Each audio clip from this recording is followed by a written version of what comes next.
You've spent years believing that your weight struggles were because you lacked discipline, because you ate too much, moved too little, or because you weren't trying hard enough. But what if I told you that your body has been trying to protect you this whole time? That your cravings, your late-night snacking, your failed diets were not personal flaws, but survival responses. Today, we begin a 7-day reset that doesn't just change your meals. It rewires your mindset, reconnects you to your body, and helps you finally understand why diets haven't worked and why this will. Day 1 is about waking up. Not just getting out of bed, but becoming aware of your habits, your thoughts, your autopilot responses. From the moment you open your eyes, ask yourself, am I present or am I surviving? Are my choices based on self-love or self-punishment? Start your day with a slow breath. Drink a glass of water before touching your phone. Spend 3 minutes writing down how you feel, emotionally and physically. Don't edit, don't judge, just observe. You can't heal what you don't acknowledge. Day 2 is about your environment, your home, your space, your phone, even your circle of influence. Look around.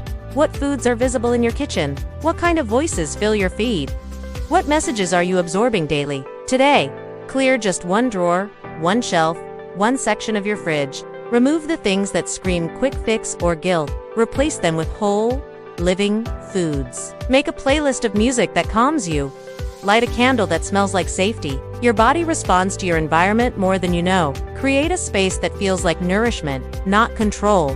Day 3 is hydration and rest. These two are often overlooked, but they're the foundation. Drink 2 full glasses of water in the morning. Again, mid-afternoon.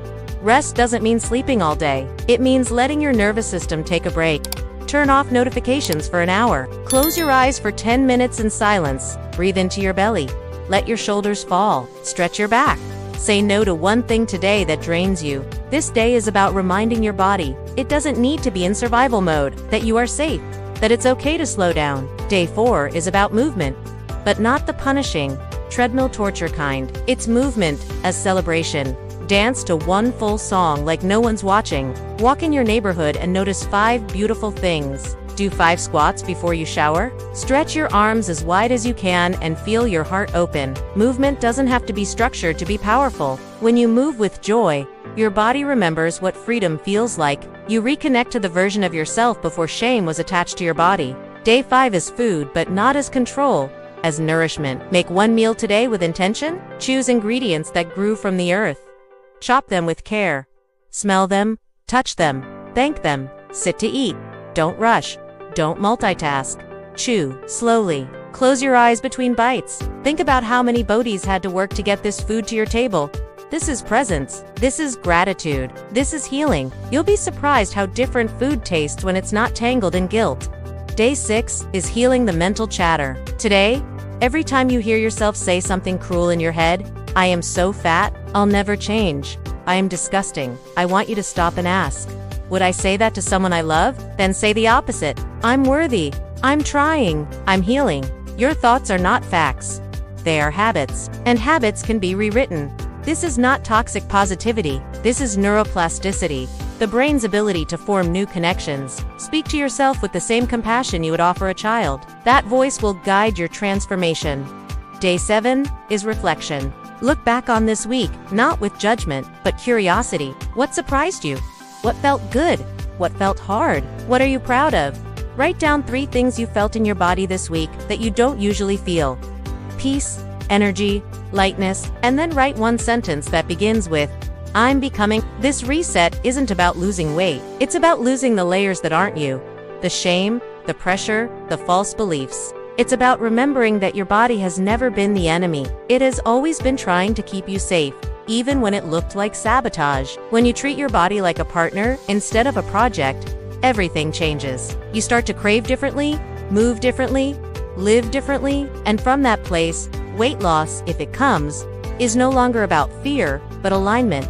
You no longer chase a number on the scale, you chase a feeling, and that feeling is freedom. In the next part of this journey, we'll go deeper into how to build sustainable habits that feel like home, not a prison. But for now, breathe in, breathe out. You showed up, you honored yourself, and that is enough for today. You made it through the 7-day reset, but here's the truth. Most people won't tell you. Transformation doesn't happen in 7 days. 7 days is the doorway, the awakening, the beginning. What comes next is where the real work and the real magic begins.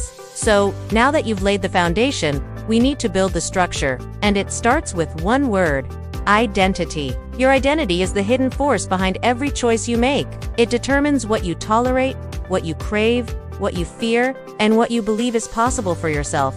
If deep down you still believe you're someone who fails, who always gives up, who can't stay consistent, then even the best plan will collapse under the weight of your own doubt.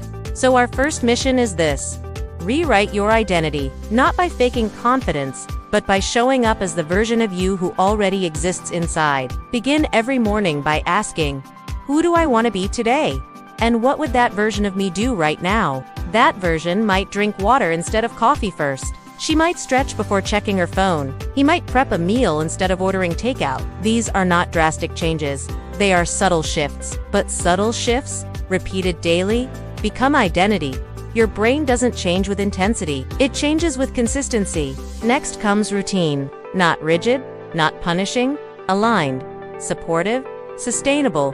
I want you to design a rhythm, not a schedule. Start by identifying 3 anchors in your day: morning, midday, evening. At each anchor, insert one act of alignment. Morning, drink a full glass of water. Midday, go outside for 5 minutes. Evening, no phone after 9 p.m. These micro-actions become signals to your nervous system that you are safe, that you are supported, and that you are becoming someone new. Not with pressure, but with patience. Now, let's talk about food. Not in terms of macros, calories, or rules, but in terms of energy and emotion. Ask yourself before every meal: is this food going to numb me or nourish me? Emotional eating is not about lack of willpower, it's about unmet needs. When you feel the urge to binge, pause. Ask, what am I really hungry for? Maybe it's comfort, maybe it's connection, maybe it's a break. Food is not the enemy, but using food to silence your feelings turns nourishment into a drug. Replace one moment of emotional eating this week with emotional honesty. Sit with the discomfort, breathe through it, write it down, call a friend, cry if you need to. Healing doesn't always look like control. Sometimes it looks like surrender.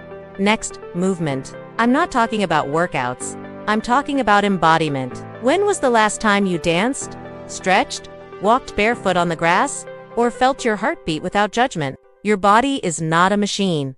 It's a vessel. It wants to move, not to punish itself, but to feel alive. Choose a form of movement you enjoy and commit to just 5 minutes a day. If 5 becomes 20, great. If not, you still won. Because you showed up. The real transformation happens when you honor your word to yourself. That's self-trust. And self-trust is the currency of confidence. Now let's dive deeper into emotional weight. Often, the weight we carry on our bodies is a reflection of the weight we carry in our hearts. Unspoken grief, unforgiven pain, repressed anger, guilt, shame. These emotions live in the body, and the body doesn't lie. Start releasing by expressing. Journal 1 page a day without editing. Let it be raw. Let it be messy. Let it be real. Then close the notebook and say out loud, I am safe to feel. I am safe to let go. I am safe to heal. Your body hears you, and it responds. You'll notice your sleep deepens. Your cravings shift. Your face softens. Healing isn't always visible, but it's always powerful. Now let's talk triggers. Triggers are gifts in disguise. They show you where the wound still lives. When someone's comment makes you spiral, or when one bad meal makes you want to give up, pause. Ask, what story am I telling myself right now? Maybe it's I'll never be enough. Maybe it's they're judging me. Maybe it's I've failed again. Now rewrite it. I am more than one moment. I am not my past. I am becoming. This mental shift is not just mindset work. It's nervous system work. You're teaching your brain to respond instead of react. That's evolution. And now, relationships. Who you surround yourself with affects your progress more than any meal plan. Do the people in your life support your growth or sabotage it? You don't have to cut everyone off, but you do need to protect your peace. Create boundaries. Say no. Ask for support. And if you don't have people who get it, find them. Join a group. Follow a page. DM someone you admire. Connection is healing. You don't have to do this alone. Finally, your why. Without a powerful reason, you'll give up when it gets hard. Your why cannot be just about the scale. That's too shallow. Your why has to pierce your soul. Do you want to be able to run with your kids without pain?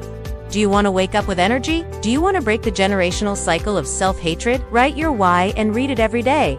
Burn it into your memory. Let it guide you when motivation fades. Because it will. Motivation is a wave. Identity is the anchor. And you're anchoring now. You're no longer just hoping for change. You're embodying it. And that changes everything. If you've made it this far, it means something inside you is ready. Ready for change. Not another quick fix. Not another diet, but a real reset. One that starts with your mind and transforms your body. You don't have to keep struggling. You don't have to do it alone. I've left a link in the description that will guide you step by step through a 7-day reset that's helped thousands reclaim their health, their energy, and their lives. Click it now, because the next chapter of your transformation starts today.